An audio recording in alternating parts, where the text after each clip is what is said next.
Hi, I'm Joan Newcomb, and today's topic is about space. It's about inner space and outer space, external space, and experiencing space as consciousness in physical form.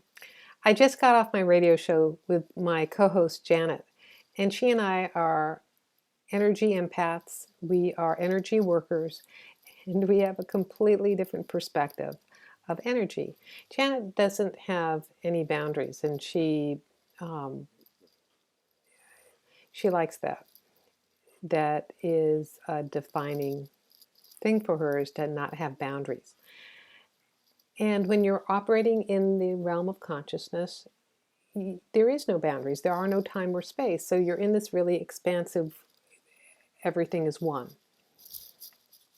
I come from the opposite end, which can be a little more extreme, that there are boundaries, that there is space, and then how to have your own space. But that can be extreme. It can be rigid. It can be like, you are invading my space, when no, you're just a sensitive and you are feeling other people's experiences. So she and I talk a lot about this experience of tracking other people and feeling other people's feelings. And how do you manage that? So here I am in the realm of having solid boundaries, and yet I'm feeling people's feelings. So it's obviously the sounds coming through the walls. So I was giving some examples of energy techniques about how to have your own individuality while you're in a collective experience. And Janet took that, jumped in on that, and expanded it the way she would play with it, which was the opposite of the point I was trying to make. So I'll give you an example. Sitting at a business meeting, and the prevalent energy is, if you're experiencing it visually, it looks gray. If you're experiencing it audially, because some people, they hear vibrations, the vibrational tone is very kind of low. And if you're feeling it empathically, you just feel like you're sitting in glue. And how you could shift that is you can change the state within yourself. So you have a personal bubble, and you can decide that your bubble is pink, or your bubble is green, or it's sunlight, yellow. And you have shifted that space to be different from the outside. You could have your vibration be higher while everyone else is lower. See, it harmonizes, but you're having your own vibratory awareness. And if it feels like glue, well, what would it be like if your energy felt effervescent? And then Janet took that and then what if you expanded it to the person next to you, and you could both be effervescent? And my reaction is like, no, that's not what I'm talking about. Don't invade the other person's space. Whereas she was like, let's just all share the love. And that's actually a really good point, because if you're so caught up in boundaries, then it's hard to experience love. You have to allow some merging to be in love. Now, you can be from a higher perspective of consciousness, sort of the agape, higher love.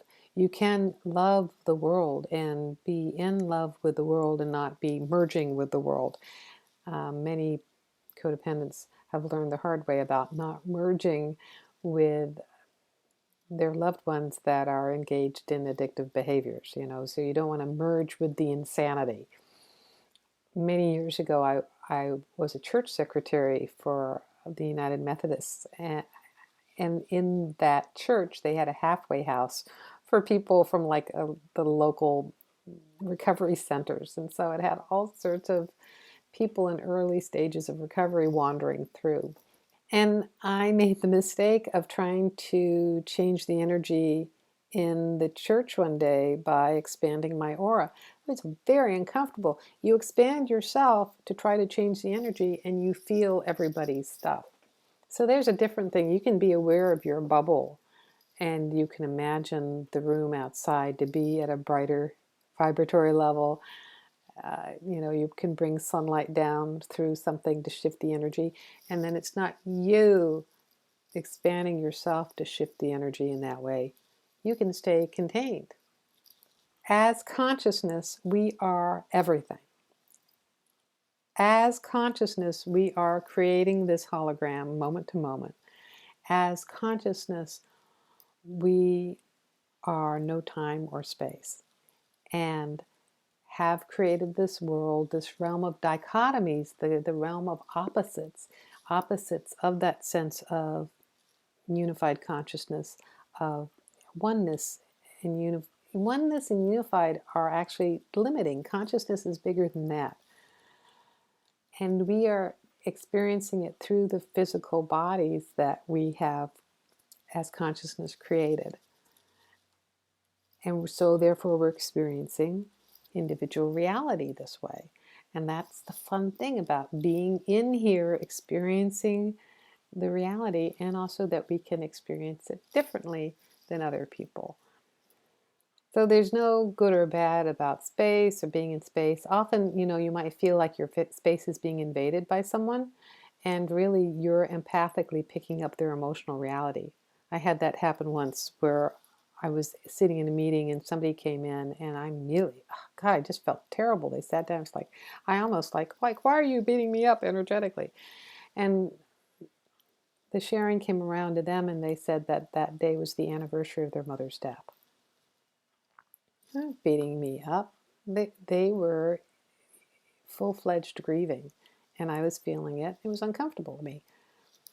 It's not like that person was invading my space. They were not respecting they were spilling outside of their boundary. It's like, well, most people don't understand energy. And yeah, if you're highly sensitive and if you're an empath, you might be feeling like you're in an apartment building with too thin walls. You can't get the people to turn down their stereo, but you can adjust your sensitivity. You can adjust your hearing. You can turn your hearing aids down. You'll still hear the sirens if you're driving, but you won't be so distracted that you're feeling all the emotional reality. You'll get the messages that you need to get, but you won't get all the spam or other people's dramas that you don't need to engage in. So all this is about having some clarity of space within yourself. And when you have clarity, then it's much easier to create your reality from the pure joy that you are, as opposed to in reaction to how other people are creating. This gave you a lot of information in a short period of time. So have fun playing with that. Try these different, whichever one resonates with you, colors, vibrations, empathic feelings. Play with this in spaces. Play with not expanding into other people's reality. If you really want to shift the area, just imagine making changing the outside, but not using your personal space to do it. Try this for the next few days and see what happens. There'll be another Mystic Minute in a couple of days. If you want to know more, my website is joan-newcomb.com. You can also subscribe to my YouTube channel. All of these videos are on my YouTube channel. You can also sign up to get these in your inbox. I have a weekly radio show and a weekly newsletter and blog that I put out. And I have some upcoming classes and meetups. I do meetups in Olympia, Tacoma, and Seattle. So go find that out at my website, joan-newcomb.com, and I'll talk to you in a couple of days.